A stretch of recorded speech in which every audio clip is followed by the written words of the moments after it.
Seahawks hit the 30-yard gain on the reverse to Rashid Shaheed here in the divisional round against the Niners. Let's take a look, see how they made this thing go. Most important block on this play, point man in the bunch. He's got to get this defensive end pinned. He's got to kill penetration. If this defensive end gets too far up the field, all of a sudden your reverse runner's coming around, this guy's in his face, either forces him to bubble, which allows everybody else to recover over the top, or hits him square in his teeth, 6-7 yard loss. Either way, not a good situation for the offense. So this guy, one, as that defensive end's working upfield, initially kill his penetration, hat across, get him stopped, and then two, anticipate this guy's going to work back over the top when he figures out what's going on. So you got to swing your hips and your hat around and try to keep him pinned. You want to keep him on this hash for as long as possible and don't let him up the field. Second most important block, outside guy in the bunch. He has to get this linebacker spot or an overhang safety spot pinned inside. If these two guys get their blocks, you have a chance on the play. If either one of them loses, you're probably in trouble. Everybody else on the field is either running to a spot or just has to slow somebody down at the line of scrimmage. These two guys' blocks, absolutely critical. Inside tight end in the bunch. He's going to take 3 hard steps to the weak side. That's going to really help sell that it's weak side counter and hopefully help sell get all these guys flowing to that weak side away from where they're trying to hit. 3 hard steps to the inside, wheels back around, has to make sure he gets around this block by Cooper Kupp in case this guy has any penetration, and then he's going to head and he is responsible for the corner. Back, you'll see he's got his heels at 8. He's 8 yards deep. He's going to run his counter footwork, either a shuffle or a jab, and then he is selling weak side counter. He really doesn't have a responsibility outside of sell the run on this play. If they had some sort of blitzer off of this edge, he could go pick him up, but if they also had a blitzer off that edge, they may check out of the play. Receiver on the reverse. His job is to aim for the heels of that running back there. So he is aiming for that spot. 8 yards deep in the backfield. He's going to get that handoff, stretch it out to the perimeter, and at that point, let's see what you got. What can you turn this into? Let's take a look at the offensive line now, and let's for a second just pretend like they are actually running weak side counter, the play that's setting up this reverse, and we're going to pretend like a receiver is responsible for this safety coming out of the sky. Weak side counter, leave 2 run. We got 2 pullers. We're going to leave those 2 for those 2 pullers. Guard and tackle going to double back to this backside linebacker spot. The center has the first man on the line of scrimmage, going to back block to him. That's a 3 technique. That's a long ways to go. To help set up that block, tackle going to step down, kill penetration, and then hinge back out to this defensive end trailing the play. Guard here is a puller. He's responsible for number 1. And the second puller is the tight end. He's responsible for number 2.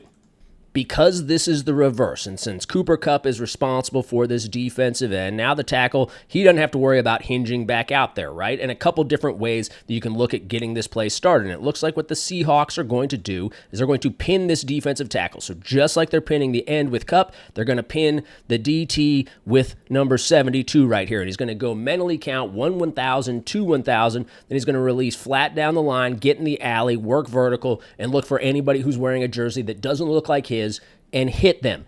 If you pin this defensive tackle with your offensive tackle, it means this center can sell the back block, get around those guys, and he's going to be the first guy out ahead of that reverse runner. The way we used to do this, he would step down. We would put a hand on him to kill that initial penetration. Center coming on the back block, engage him on this side, and then start to swing your hips around that guy.